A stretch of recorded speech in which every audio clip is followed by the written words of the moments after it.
Hola, buenas noches a quienes se están conectando. Soy Sadit Vela, este es su programa Madre Tierra y estamos en Agricultura Orgánica Perú. Agradecer primeramente por la preferencia que nos dan cada miércoles. Este es el programa número 7 y esta noche tenemos como invitada a una gran mujer.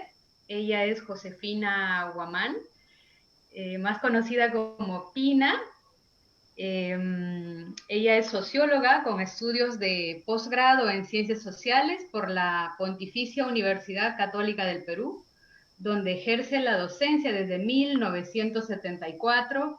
Es especialista en desarrollo, pobreza, políticas sociales, políticas públicas y protección a la infancia. Ha coordinado la Mesa de Concertación para la lucha contra la pobreza de Lima Metropolitana entre el 2001 y 2005 e integró el Foro de Equidad y Justicia Social del Acuerdo Nacional entre 2001 y 2002. En el 2008 fue parte de los colectivos de sociedad civil que fundaron el Grupo Nacional de Presupuesto Público como parte del Grupo Ambiente, Clima y Gestión de Riesgos. Actualmente es secretaria ejecutiva de la Asociación Nacional de Centros ANC, desde donde coordina anualmente la Conferencia Nacional de Desarrollo Social CONADES. Asimismo, integra el Comité Ejecutivo Nacional de la Mesa de Concertación para la Lucha contra la Pobreza y a nivel regional es secretaria técnica de la Mesa de Articulación de Asociaciones Nacionales y Redes de ONG de América Latina y el Caribe. Bienvenida, Pina, es un gusto y un honor que estés aquí con nosotros en Madre Tierra. Muchas gracias, Adit, por la invitación. Para mí es un gusto y además estar en la sesión número 7, que es el número de la suerte. O sea que muy significativo. Muchas gracias. Estoy contenta de estar contigo. Gracias, efectivamente, este es el número 7 de la suerte, también el número de los incas, los mayas. Exacto. Realmente feliz de contar contigo en este programa. Eh, Gracias. el tema que vamos a tocar hoy obedece a muchas voces que se están sumando en estas semanas, pero antes de ello yo quiero invitar al público que nos está viendo y que nos ha preferido que nos dejen sus comentarios y que nos escriban desde qué parte del Perú y el mundo se conectan. Escríbanos, por favor, en la página de Agricultura Orgánica Perú. Y también pueden, a lo largo del programa, pueden dejarnos sus preguntas, las iremos resolviendo junto con Pina. En estas últimas semanas se ha hablado mucho sobre el Acuerdo de Escazú, un acuerdo que tiene que ver con la protección del medio ambiente. Hace unos años, el Perú, junto a los países hermanos de América Latina y el Caribe, firmaron este tratado en Escazú, Puerto Rico. De ahí viene el nombre, Acuerdo de Escazú. Como estuve indicando, importantes voces en el país durante estas últimas semanas se han sumado para la ratificación de este acuerdo que promueve el derecho de acceder oportuna y efectivamente a la información ambiental, de participar en la toma de decisiones que afecten el ambiente y de acceder a la justicia para asegurar el cumplimiento de las leyes y derechos ambientales en los países firmantes. De estos detalles y más hablaremos con Pina a lo largo de este programa. Pina, quisiéramos, para empezar, conocer un poco de ti. Tú eres socióloga, quisiéramos saber de dónde eres, cómo decidiste estudiar esta importante profesión para nuestra sociedad. Voy a empezar de dónde soy. Yo soy nacida en Jauja, en Junín, la primera capital de la República, de madre jaujina y de padre huancabambino. O sea que tengo una combinación sausa y una combinación de la zona mágica del Perú, que es Huancabamba. Vivo en Lima desde los 2 años y he estudiado la primaria, la secundaria y la universidad aquí. Entonces, pero sin embargo no me considero limeña, porque ni hablo como limeña, ni pienso como limeña, y todo mi, digamos, acervo cultural viene del mundo también andino, ¿no? Muy, muy fuertemente. Me preguntabas de por qué había seguido sociología, porque era... Mira, esta es una... A ver, yo creo que uno aprende muchas cosas, a veces más fuera del aula que dentro del aula. ¿A qué me refiero?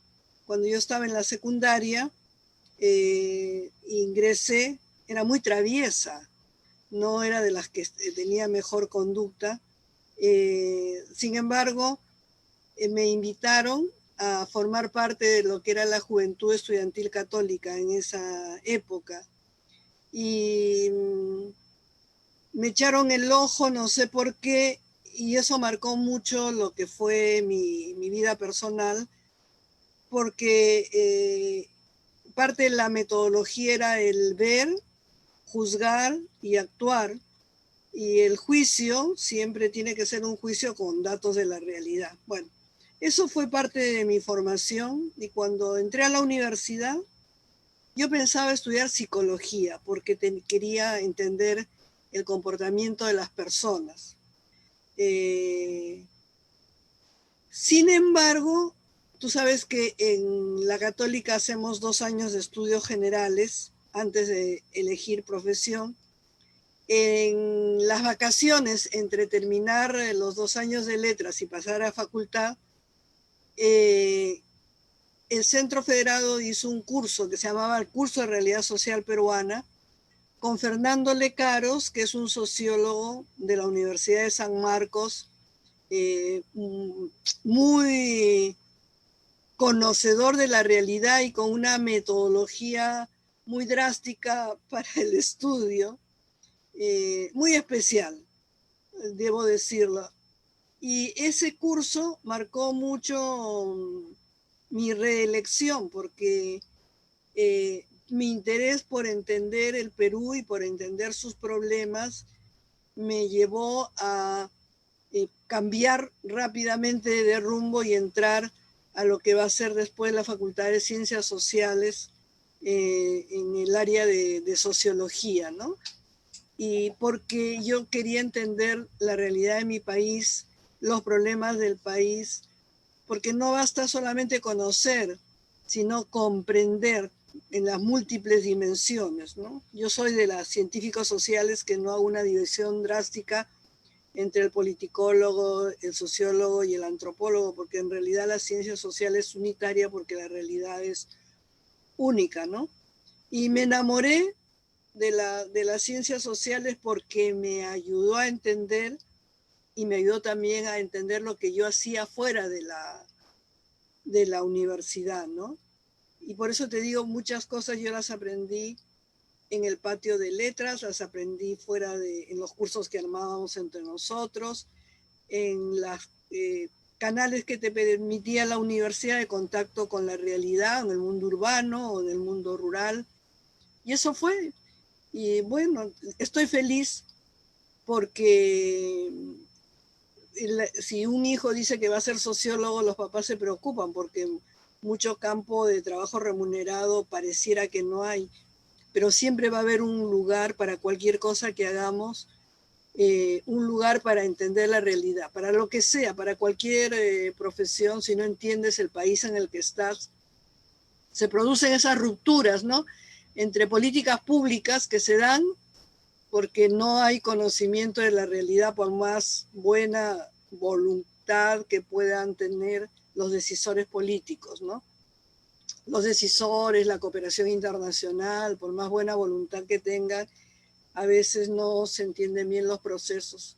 Por eso es que yo creo que yo sí provoco mucho que mis colegas o mis alumnos opten por las ciencias sociales, por la sociología en particular. Me tienes que cortar porque yo hablo mucho, ¿eh? O sea, me hace una pregunta y yo sigo, así es que... Claro, porque además estás ejerciendo la docencia y eso debe ser algo maravilloso, de que puedas compartir lo que conoces y también la experiencia. Cuando hemos leído tu experiencia profesional, vemos que has trabajado bastante con las organizaciones no gubernamentales, las ONGs, Así es. para que el público que nos sigue pueda entender un poco, si nos podrías explicar cuál es el trabajo que realizan las ONGs. Mira, ONG significa organismo no gubernamental y nosotros agregamos siempre la D de desarrollo, ¿no? Cuando nacimos, y hemos nacido hace muchos años, creo que DESCO está cumpliendo, que es una de ellas, cumpliendo 53 años.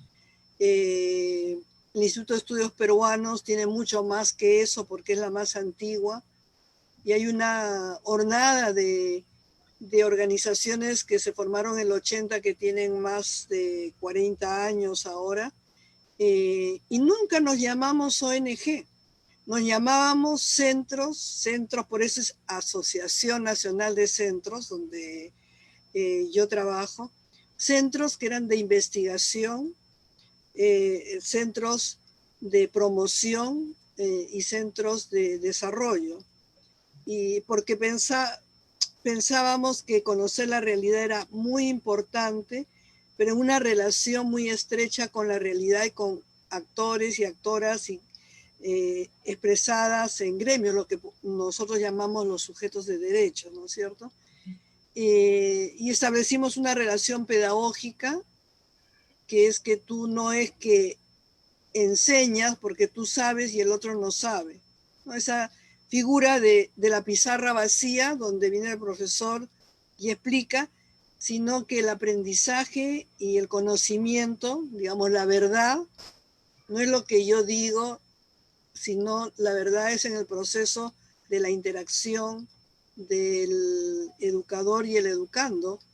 Y eso no es válido solamente en el mundo de la academia, sino es en el mundo de la relación social, en la investigación, la educación, la promoción y el desarrollo. Es una unidad muy concreta, muy fusionada, ¿no? Entonces no somos investigadores para hacer libros, ni investigadores para poder llegar a ser profesores principales o doctores, sino que somos investigadores para entender la realidad con los interesados y cambiar la realidad con los interesados. Entonces contribuimos muchísimo, estos organismos, a conocer la realidad y al desarrollo de las ciencias sociales. Hay instituciones que son anteriores, por ejemplo, a la creación de la Facultad de Ciencias Sociales de mi universidad. Yo vengo de la Católica. Entonces, cuando aparece no gubernamental, eso viene de fuera. La necesidad de Naciones Unidas o de la cooperación internacional de distinguir lo que es lo de gobierno y lo que no es de gobierno, ¿no es cierto? Entonces, los gubernamentales y los no gubernamentales, pero nunca nos hemos definido por negación, sino afirmando lo que somos. Y creo que en estos 50 años hemos contribuido muchísimo, muchísimo en las ciencias sociales y también en el desarrollo tecnológico. Por ejemplo, en la gestión de riesgo o lo que significa la prevención del riesgo, se ha desarrollado tecnología, o lo que es el riego, se ha desarrollado tecnología. O sea, no es solamente los aspectos etnográficos o entender la cultura, sino también crear instrumentos para el desarrollo concreto de las poblaciones, ¿no? Y eso es lo que hacemos. Como dice, que trabaja en una ONG puede dar fama, pero no fortuna, sobre todo en este momento, ¿no? De tanta escasez de recursos. Así Claro. es. Y relacionado a la Asociación Nacional de Centros, ANC, ¿cómo es que se fundó? ¿Cómo se organizó esta asociación? ¿Quiénes la integran? Mira, se fundó el año 34, hace 34 años más bien. ¿Con qué idea fundamental?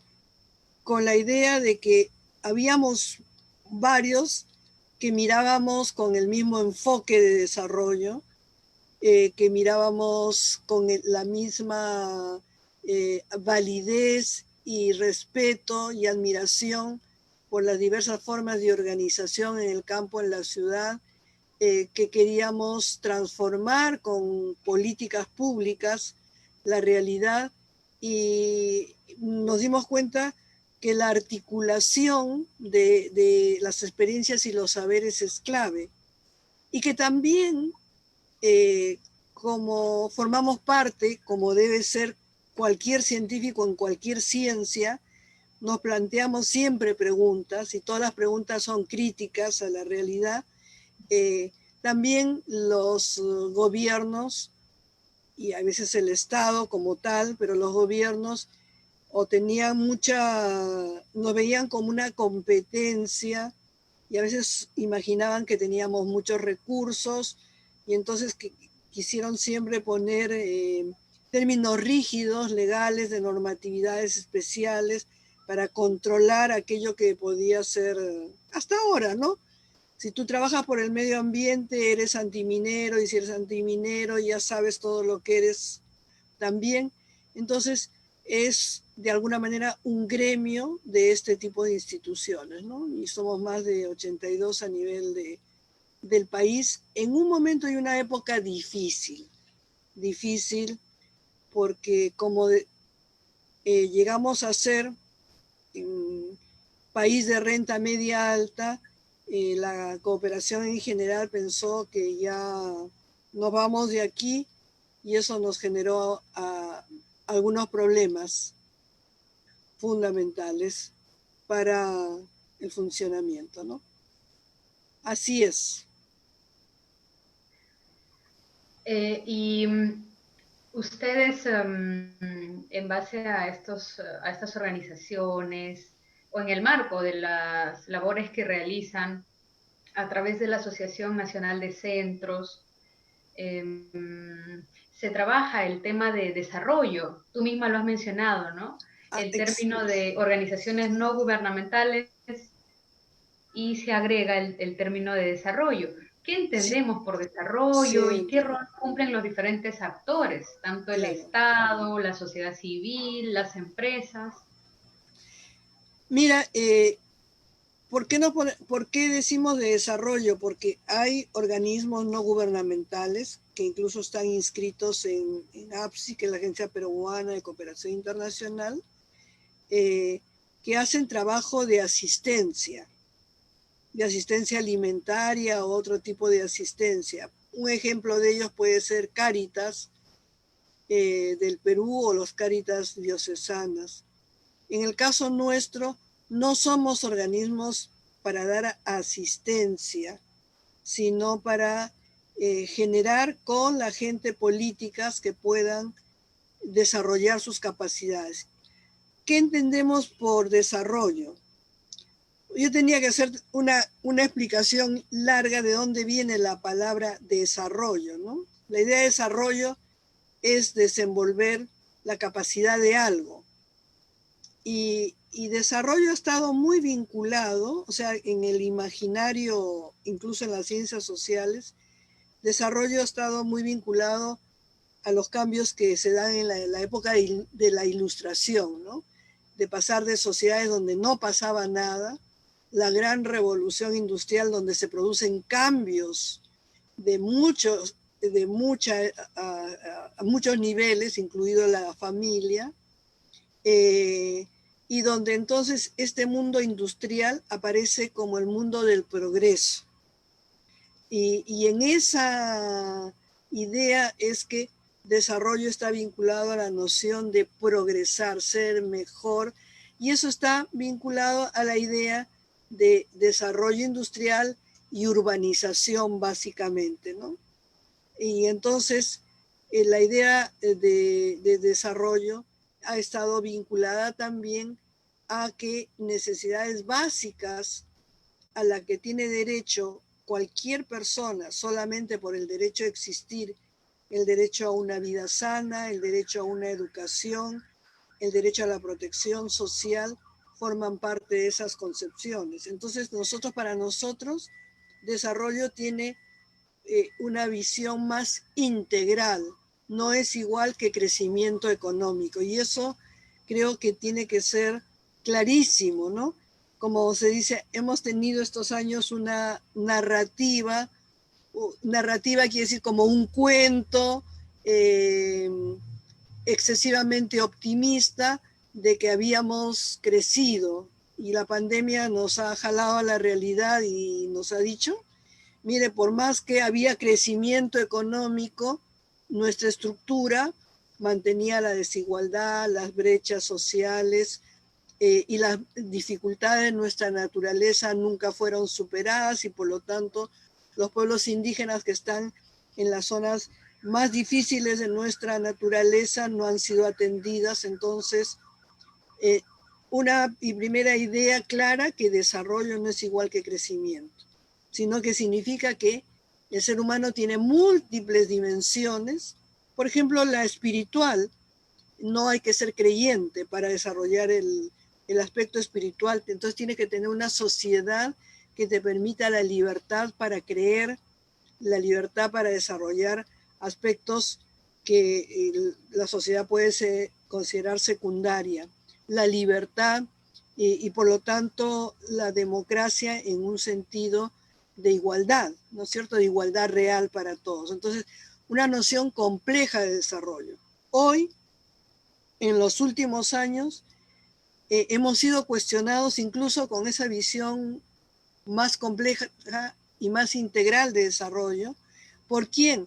Por los pueblos indígenas, que nos han dicho, mire, esa visión de desarrollo puede ser más integral, pero es la visión de desarrollo que viene del mundo básicamente occidental y del mundo europeo, porque somos occidentales. En el Perú somos occidentales de origen europeo, y esas concepciones no son las únicas de entender, sino que hay otras, que es que la madre tierra y las personas somos una unidad, que nosotros formamos parte del aire, del agua, y que lo que hay en la superficie de la tierra y es mío y de mi comunidad, es lo mismo que hay en la parte subterránea de la tierra. Por eso es que no se entiende cuando quiere venir un complejo minero y decir, bueno, el Estado es dueño de la parte subterránea de la tierra y ustedes de la parte de encima, porque la gente dice, ¿cómo puede ser posible cuando yo veo crecer una planta, crece de abajo? ¿No es cierto?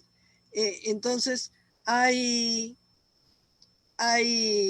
dimensiones de ese vínculo tan estrecho entre la comunidad y la naturaleza, y de lo que es la felicidad probablemente, que viven en estas comunidades que no tenemos los que vivimos cara a un desarrollo occidental, europeo o norteamericano, ¿no? Entonces, es compleja la noción de desarrollo y es parte de esa complejidad la que en nuestro trabajo cotidiano tenemos que trabajar.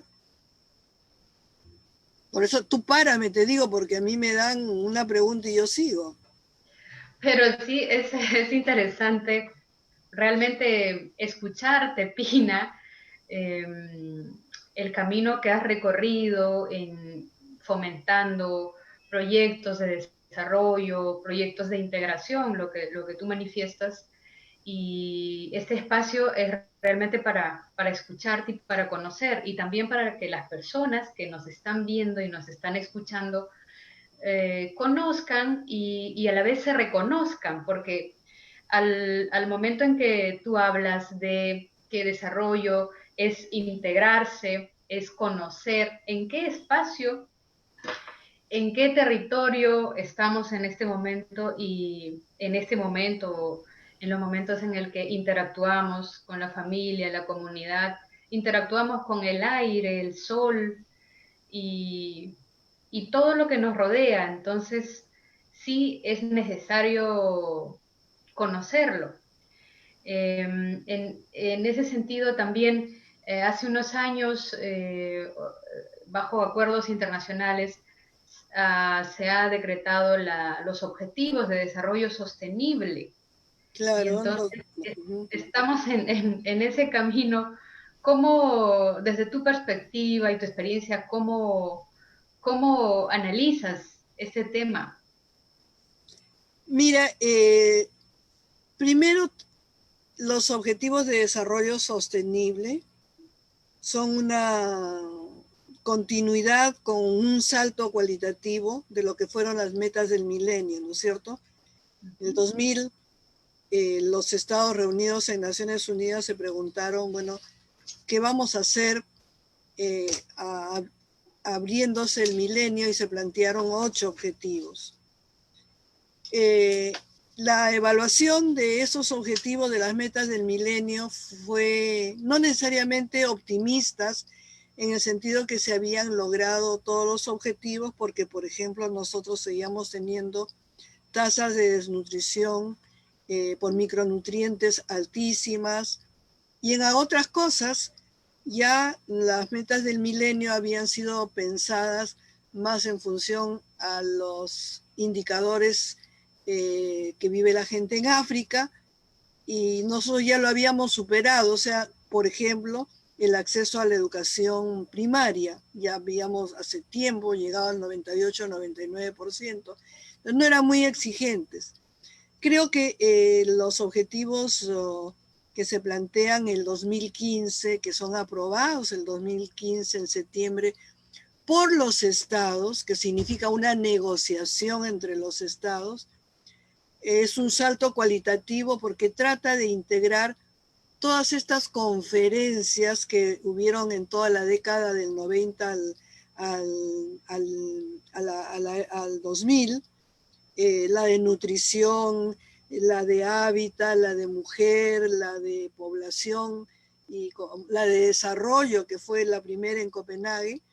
Es una propuesta que integra, es integradora, que nos hace ver que los objetivos ambientales están íntimamente ligados a los objetivos de la lucha contra, por ejemplo, el hambre. Hambre cero supone que cuidamos la naturaleza y desarrollamos un tipo de agricultura orientada para todos y una agricultura sana para todos, como es el mismo nombre del grupo que ustedes, en el que ustedes trabajan. Agricultura orgánica no es porque se nos ocurrió, sino porque tenemos derecho a un acceso a alimentación sana. Igual, tú sabes que esta Agenda 2030 tiene la P de persona, la P de planeta, la P de prosperidad y la P de paz. Quizás nos faltó o les faltó una P más, que era la P de participación. Esa parte, yo siempre me pregunto por qué no se trabajó, y es que como son acuerdos entre estados, es muy difícil que se pongan de acuerdo sobre, por ejemplo, de qué tipo de democracia vamos a hablar, ¿no es cierto? Entonces se tiene el objetivo 16, que tiene un parrafito sobre participación. Entonces, son integrales, son transformadores, el preámbulo me gusta mucho, pero lastimosamente creo que en el mundo, la crisis que está viviendo el mundo ahora, que es una crisis multidimensional, nos ha puesto un poco escépticos de los avances que se han tenido en estos 5 años, ¿no? En relación a los objetivos, a las metas y a los indicadores que se han establecido. Y en el caso del Perú, por voluntad del Estado peruano, el punto focal para el cumplimiento de la Agenda 2030 es el Centro de Planificación Nacional, CEPLAN, que dirige Javier Abugataz. Y Javier lo que está tratando de hacer es un proceso de planificación, después que en el Acuerdo Nacional se han puesto sobre una visión de país. Pero no necesariamente hay un seguimiento a los indicadores que el INEI mismo ha establecido, que son indicadores además universales para que sean comparables. Entonces yo siento que vamos muy lento y que la pandemia puede tener una ocasión de volver a ellos y mirarlos para resituarlos, o puede ser que nos volvamos pesimistas y digamos, uy, eso, ¿cuándo se logrará? ¿No es cierto? Y va a llegar 2030 y, bueno, nos queda 10 años por delante, algo avanzaremos. Entonces, mis sentimientos son de haberme esforzado mucho por la Agenda 2030. Vamos a seguir esforzándonos. Tenemos un grupo que se llama Agenda 2030, que ha hecho un informe luz, porque el Perú le tocó hacer el informe, 4 países de la región latinoamericana hicieron un informe, no 5, Panamá, Honduras, Ecuador, Perú, y espérate que me falta uno más, pero por ahí está. Creo que somos 5 de la región, no todos les toca hacer, nos tocó. Y bueno, hemos hecho un informe luz, ¿no? Pero bien interesante, porque lo hemos hecho no a partir de los números ni a partir de especialistas, sino de los grupos que son sujetos de derechos. Por ejemplo, en el tema de salud, quienes trabajan salud, educación, quienes están en educación, y en salud hemos trabajado con los grupos portadores de VIH y los grupos portadores de TBC, que han hecho sus propios balances. Como también lo hemos hecho con ONAMIAP, la Organización de Mujeres Andinas e Indígenas y Amazónicas, que trabajaron de una manera excelente en sus indicadores y muy cumplidos, y así con otros grupos.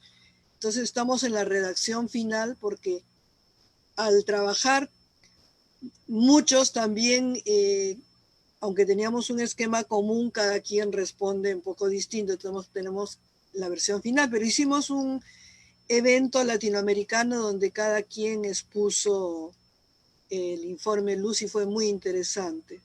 Pero ahorita estoy pensando qué país es el que se me ha escapado, porque éramos 4, 5 digo, porque Panamá, ya, Honduras, me falta uno, pero al final de repente me voy a acordar.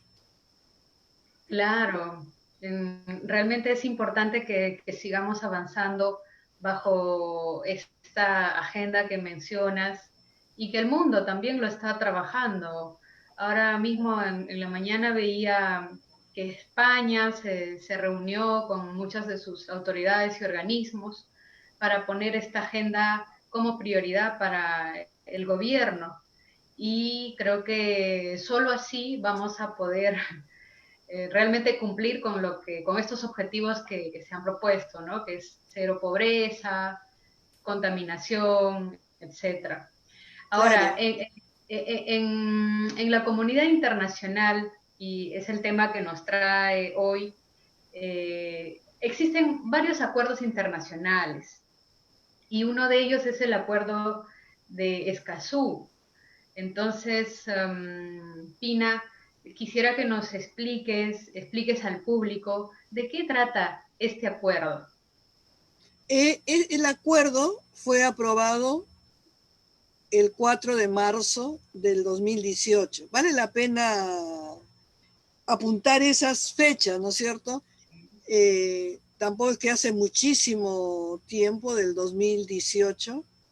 Y fíjate, es un tratado que permite establecer vínculos entre los países de América Latina y el Caribe, ¿no? Está orientado, son los estados de América Latina y el Caribe.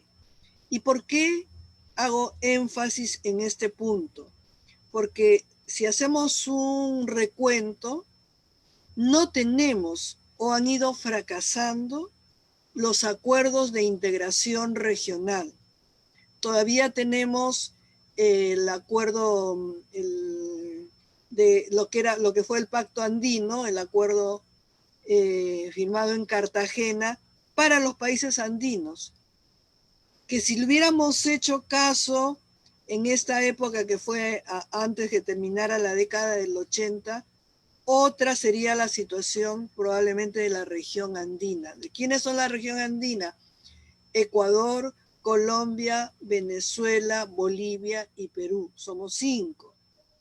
Y tenemos hasta un representante en el acuerdo de Cartagena, pero no ha llegado a ser un acuerdo de integración. Igual podríamos decir el intento del Mercosur.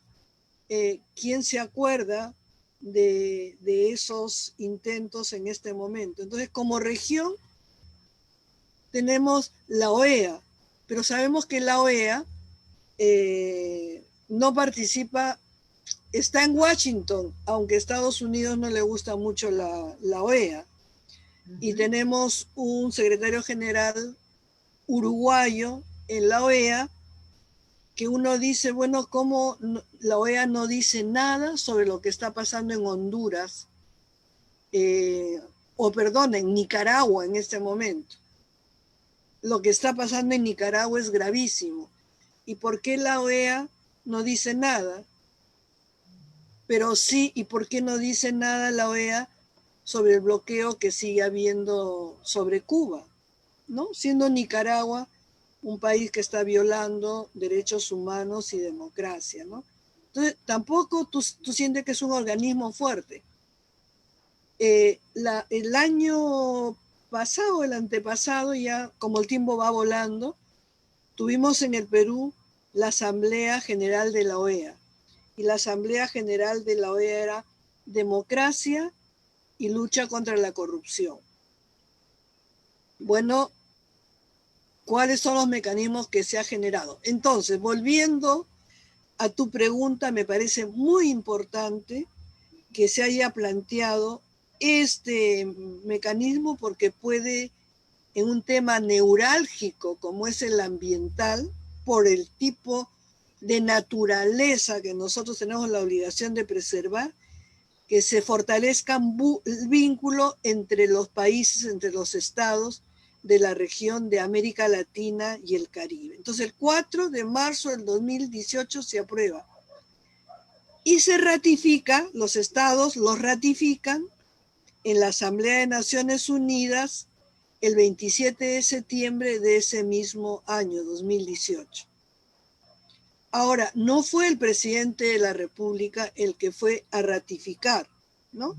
Son los estados los que ratifican, sino que fue la ministra del Ambiente, que ahora ya no es la ministra del Ambiente, dicho sea de paso, ¿no? Y creo que avanza en acuerdos en lo que fue el acuerdo 10 del año 92, de la reunión de Río.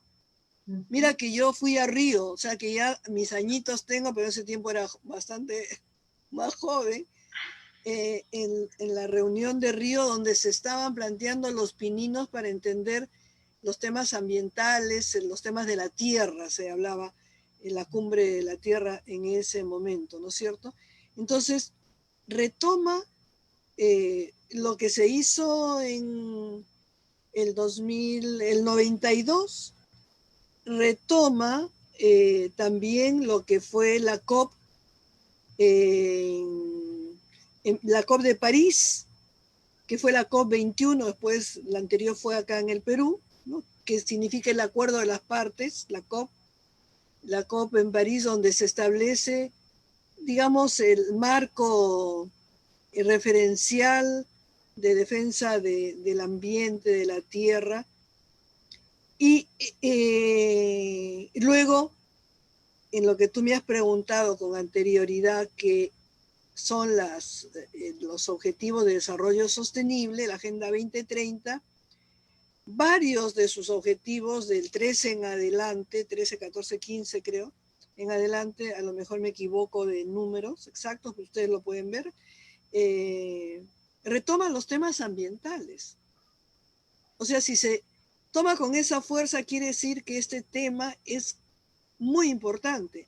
Más aún, se está hablando que esta pandemia universal está vinculado a los problemas de cambio climático, que quieran o no quieran los estados, provocan desastres, ¿no es cierto?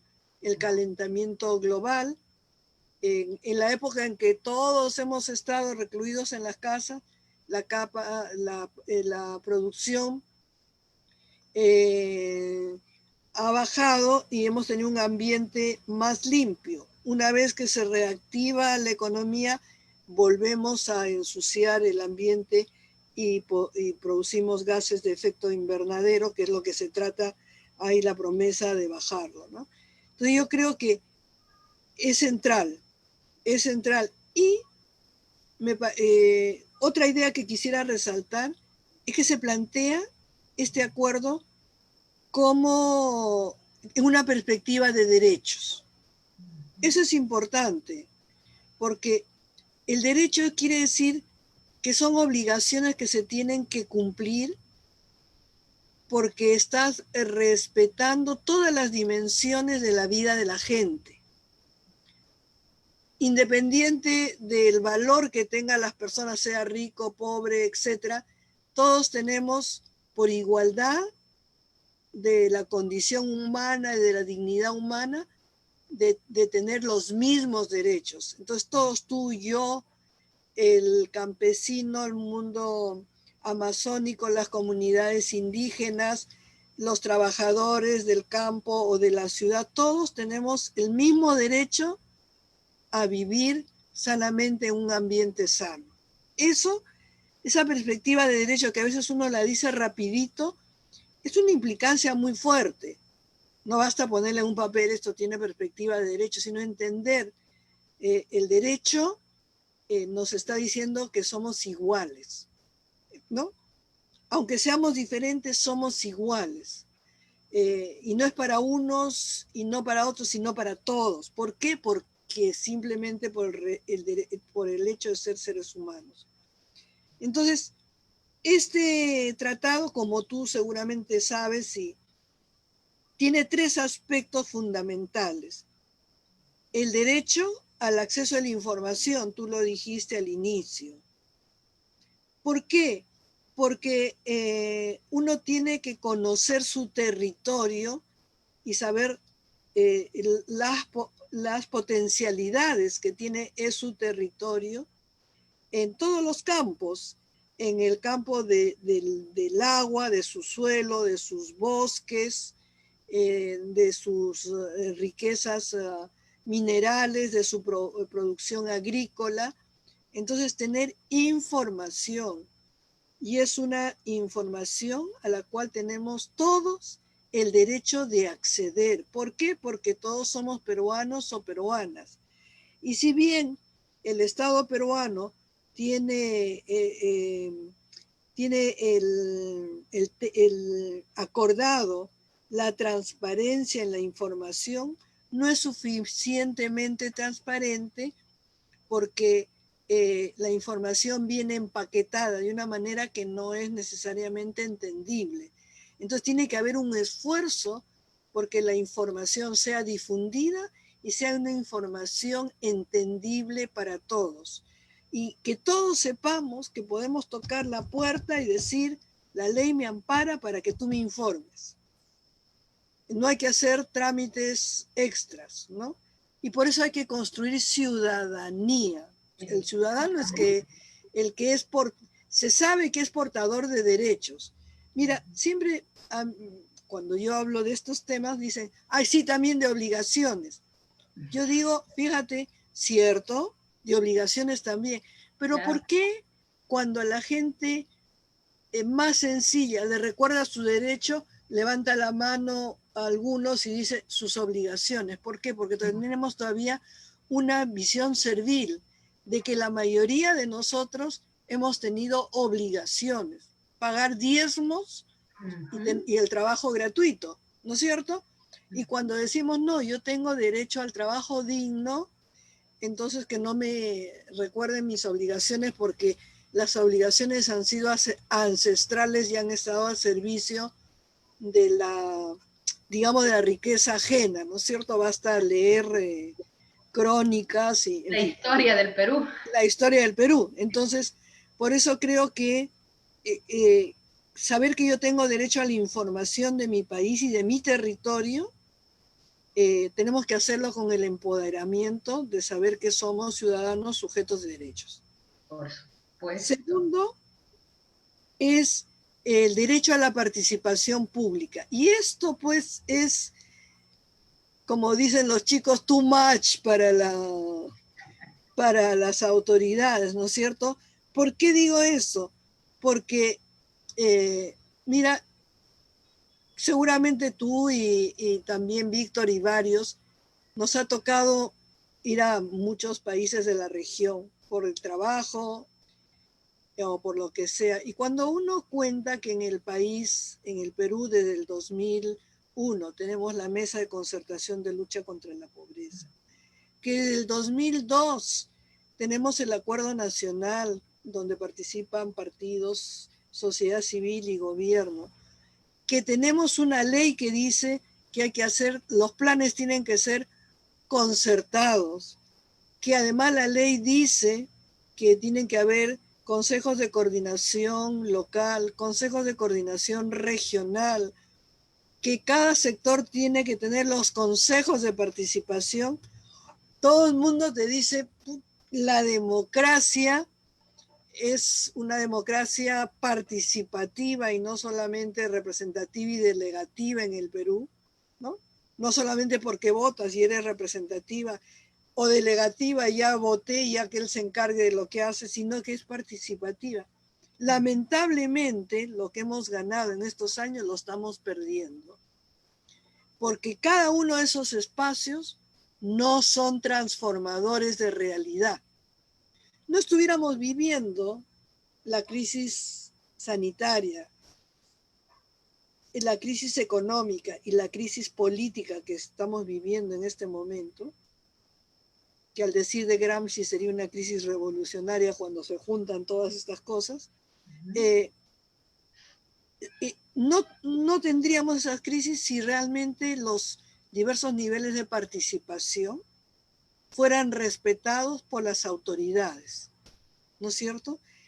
Se trata justamente de que en el caso de los temas ambientales se establezcan estándares, por lo menos mínimos, institucionales, administrativos, para facilitar la información y la participación pública. La participación no es que a mí me sienten y me informen. Participar es participar en decisiones que me van a afectar. Y todas las decisiones nos afectan, todas las decisiones nos afectan. El presupuesto de la República nos afecta. Y hay cosas que menos parece que solamente entienden los economistas, y eso es mentira, ¿no? Los economistas pueden hablar raro, pero en realidad la realidad es muy simple y no sabemos la asignación presupuestal. Hemos avanzado como país en tener formas de información, pero que nos es difícil. Tienes que ser un ratón de bibliotecas, un ratón de internet para poder tener información. Entonces, ¿cómo hacemos para potenciar diferentes aspectos que nos permitan información y participación pública? Y yo creo que ahí volver a la idea de la ciudadanía como la base de la democracia me parece a mí que es fundamental, ¿no? Y el tercer tema que tiene que ver es la justicia ambiental. ¿Qué quiere decir eso? Que aquel que reclama, ¿no es cierto?, por los derechos ambientales, por el derecho a su tierra, por el derecho a ser informado, por el derecho a que no se contaminen las aguas, los ríos, porque se preserven los bosques, porque se preserve la biodiversidad, no sean asesinados, no sean encarcelados. Yo mucho me temo que en Cusco este señor que está con 5 o 6 años de prisión, se me ha ido el nombre, sea una injusticia, creo yo, porque yo diría, ¿por qué los luchadores ambientales o los meten a la cárcel o los asesinan? Colombia es un país donde han muerto defensores ambientales. No me acuerdo el número, pero es un número que crece y crece y crece en Colombia. Nosotros tenemos casos, por supuesto, también aquí en el país. Por eso es que Colombia recién se está animando a ver si ratifica. Entonces, 3 temas ambientales: información, participación pública y justicia ambiental. 3 Y puntos importantes para es el país y para lo que mencionas, ¿no? Que es la fusión de vínculos entre países latinoamericanos y el Caribe también. así es. Y siendo tan importante lo que dice este tratado, este acuerdo de Escazú, Escazú. ¿por qué hay algunas instituciones, algunos sectores, algunos políticos? La CONFIEP ha sacado un comunicado también en el que se opone a la ratificación de este acuerdo. Bueno, mira, yo creo que la derecha más recalcitrante y propia del siglo pasado o antepasado es la que tiene una visión muy, en esto y en otros temas, muy retrógradas. La CONFIEP, creo yo, defiende derechos particulares sobre el bien común. Eso es clarísimo, ¿no es cierto? Y bajo el tema de que se va a perder soberanía. No se puede hablar de soberanía, de pérdida de soberanía en un país tan querido como el nuestro, que tiene un porcentaje altísimo de su territorio ya concesionado a empresas extranjeras, ¿no es cierto? Donde los litigios que puedan sucederse no se resuelven en el país, sino ni en leyes peruanas, sino fuera del país. Eso es perder soberanía. Y eso ya lo tenemos perdido justamente porque no somos los peruanos y peruanos los que podemos gozar de la soberanía del Perú. Entonces es una manera de asustar a la gente porque está defendiendo la gran minería fundamentalmente, o la depredación de los bosques, ¿no es cierto? O decir que eso va contra libertades básicas económicas. Y en el caso de, por ejemplo, el que fue canciller, el que habla así, todo modosito, se me ha ido el nombre, ¿Tudela? Tudela. Hay un grupo muy reaccionario que se llama Los Montoneros, que le hizo una entrevista con el mismo argumento, pero el señor Tudela debería ser pues virrey y no ciudadano de este siglo, ¿no? Entonces es una visión de quien tiene el poder económico, ¿no? Y otro país que ha sido retrógrado también en eso, y que ni siquiera ha firmado el acuerdo, es Paraguay, porque dice que va contra la propiedad privada, ¿no es cierto? Eh, y Paraguay se está convirtiendo en su riqueza en exportador, como Argentina, de soya o soja, como dicen, en desmedro de la producción histórica que han tenido para el mercado interno y para el mercado también externo, ¿no? Eh, Inicialmente Colombia y Honduras no firmaron el tratado, pero ahora lo van a firmar. El problema, y por eso estos días pues de tanto alboroto, es que para que eh, estos tratados tengan carácter de ley, tienen que ser ratificados por el Congreso. Y tenemos un Congreso que nos puede dar muchas sorpresas, como la del día de ayer, ¿no es cierto? Eh, eh, Seguramente los más ambientalistas estarán de acuerdo, pero habrán muchos que pensarán que eso va contra intereses privados y no piensen en el bien común. Entonces, para que entre en vigencia, este tratado tiene que ser ratificado en los congresos por 11 países. Parece que al momento hay 9 países que han ratificado sus congresos. Si el Perú lo ratifica sería 10 y habría que rezar para que vaya un otro país para llegar a los 11, ¿no? Entonces, estamos en eso, en una América Latina que tiene el 22% de los bosques del mundo, donde tiene la más alta porcentaje de biodiversidad del mundo. Eh, bueno, entonces creo que nos va a tocar pelear esto, pelear eso. Como nos tocó pelear varias ratificaciones de acuerdos de la OIT, ¿no? Es bien Claro. uh -huh. Y como sociedad civil, nosotros, las organizaciones, ¿qué acciones podemos implementar para que el gobierno, el Congreso, ratifique este acuerdo que es muy importante para el país y también para América Latina?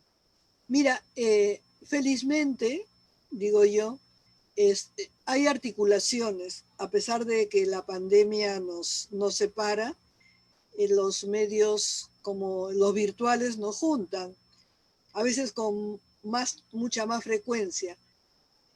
Están, es muy claro que digamos que el ambiente, porque dice que ya no se dice medio ambiente, sino el ambiente entero, ambiente, eh, es es un derecho que une a diferentes sectores sociales. ¿No es cierto? En cosas muy simples hasta cosas más complejas. Por ejemplo, si te opones a las bambas, a tía María, estás defendiendo el ambiente. Pero también hay gente que va y limpia las playas de los plásticos, ¿no es cierto? Que hicieron una campaña porque no se usara el plástico, aunque ahora ha regresado por la pandemia, y que no altera mucho su vida su concepción de la realidad, o sea, no llega a hacer grandes transformaciones. Yo creo que es un elemento de posible unificación, por lo menos en aspectos más sencillos, más educativos, ¿no es cierto? El cuidado del agua, en De los fin, ríos, del de los mar. ríos, del mar, Hay claro, organizaciones de jóvenes, de adultos claro. que están trabajando. Sí, mueve mucho. Como tú Ujú, dices, puede ser los más jóvenes y pueden ser los adultos y adultas ujú. mayores, ¿no es cierto? Eso es interesante. Eh, lo segundo es que las que sí ya van a los temas más de fondo, que chocan con intereses económicos, estamos articulados de varias maneras, ¿no? Por ejemplo, está el grupo de ambiente, clima y prevención de desastres, porque va junto, ¿no? Porque cambio climático significa desastres seguros o posibles y hay que preverlos. Ujú. Están en este grupo donde está el AMPE, que es la Asociación Nacional de Productores de Agricultura Orgánica, ¿no? Está Moisés, forma parte de ese grupo. Está el MOSIC, que se creó antes, eh, que articula a ciudadanos individuales, organizaciones a lo ancho y largo del país. Hay instituciones que difícilmente se articulan, pero ahí están presentes en determinados momentos. Entonces, se ha mantenido una organización y creo que, o está DAR, por ejemplo, que ustedes han oído hablar de DAR. DAR no forma parte de la ANC, tiene otra cultura organizacional. A veces se junta y a veces no se junta, pero se va a juntar porque ellos son los que trabajan los temas de bosque y también han movido este tema. Entonces creo que sociedad civil va a pelear porque el acuerdo lo va a visibilizar. Es un tema que también la cooperación internacional trabaja, la Unión Europea trabaja mucho ese tema, y creo que es política de algunas organizaciones de tener un vínculo con las comisiones ambientales, porque hay una comisión ambiental que se ha formado en el Congreso ahora, y las ONGs nos hemos inscrito en el Consejo Nacional Ambiental, creo que se llama así, que ha renovado membresías hace unos pocos días nomás, ¿no? Entonces vamos a ver cómo va la pandemia y la priorización de temas, pero creo que este es muy, muy potente y no creo que ahorita, pero como dicen, no hay mal que dure 100 años ni cuerpo que lo resista, ¿no es cierto? Entonces, seguramente que para el 2021 tendremos cambios, ojalá con mayor esperanza para solucionar los problemas del país. Esperemos, Pina, realmente que todas las organizaciones y la sociedad civil se una para exigir al Congreso que pueda ratificar este acuerdo importante, vuelvo a decir, para el país. Y en el actual contexto de la pandemia es muy necesario que nos sumemos a esta lucha por el disfrute de un ambiente sano y por un desarrollo sostenible que Claro. sea realmente valorada por las familias, la comunidad, los peruanos y las peruanas. Mira, La yo me había ratificación, olvidado. Sí, perdón, perdón. perdón, No, te corté. La ratificación vuelvo a decir, de este acuerdo de Escazú es una oportunidad histórica para que el Congreso nos envíe un gran mensaje para quienes hemos votado por ellos y ellas. sí, sí, sí, no sé si y hay que esperar un poquito más y tener paciencia. Yo me había olvidado de un actor muy importante, que realmente tenía un impacto, que es la Laudato Si, que es la encíclica del Papa sobre la Madre Tierra, ¿no es cierto? Y el impacto que ha tenido esa encíclica, no solamente en la Iglesia católica, sino fuera de ella también, y el compromiso que hay de comunidades con los temas ambientales. y también con los temas amazónicos, que son los que están más en peligro en estos momentos, ¿no? Sus ríos, su ambiente, los bosques, eh, y digamos todos los temas que puedan estar vinculados a la adaptación o a la mitigación ambiental. Entonces, ha jugado un rol importante y realmente el capítulo tercero, que una vez me tocó exponer de la encíclica, es de una lucidez muy grande en términos de diagnóstico sociológico de lo que era el tema de la tierra, ¿no?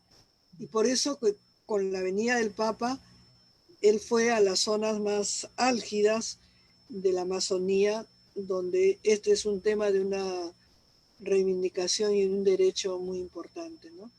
Sí, ojalá. Hay que tener paciencia, hay que tener una estrategia, pero no hay que perder de vista de que los derechos se conquistan. No hay derechos que te los den, los derechos se conquistan y estos son el reclamo de 3 derechos fundamentales, ¿no? Que Es son derechos importante, políticos. claro, es importante por eso que los ciudadanos y las ciudadanas nos informemos, los que tenemos acceso a Internet, hay que revisar. Este acuerdo está ahí al alcance de todas las personas que quieran leerlo y como ha explicado Pina, realmente esto nos favorece grandemente. Hoy es el tiempo de decirle sí a la ratificación del acuerdo de Escazú. No se olviden, Acuerdo Escazú. Muchas gracias, Pina, por compartirnos tu conocimiento, tu experiencia, tu voz. Un honor contar contigo aquí en Madre No, Tierra. no digas eso que me avergüenzo. Muchísimas gracias. Para mí es el honor el poder estar en una audición como, o una visualización como la de ustedes. Y los felicito, las felicito porque estos son esfuerzos que vale la pena hacer en esta época y que vale la pena sostener eh, en el tiempo. Y cuando tú quieras, en la NC hay instituciones de muchas especialidades y de muchos temas que con gusto van a poder participar en los temas que ustedes requieran en cualquier momento. A disposición la asociación, gracias a Víctor también, y gracias a ti por tu simpatía y tu buena conducción. Muchas gracias y para mí ha sido el honor. Gracias, muchas gracias, Pina. Seguramente que estaremos llamándote para que puedan darnos algunos alcances también de los temas que vamos desarrollando en este programa. Gracias a los hombres y a las mujeres que nos han acompañado en este tiempo, que se lo dedicamos a ustedes, porque nuestro amor, nuestro compromiso con nuestra madre tierra, con nuestra mamá Pacha, es grande. Este es el mes de la diosa de los incas, la diosa protectora de los pre-incas también, y por supuesto es nuestra protectora. Y con su bendición seguiremos en este camino de contribuir a la ecología, de contribuir a la sociedad peruana. Muchas gracias. Hasta el siguiente miércoles. No se olviden a las 7 de la noche. Gracias. Chao, Gracias, chao. gracias, chao.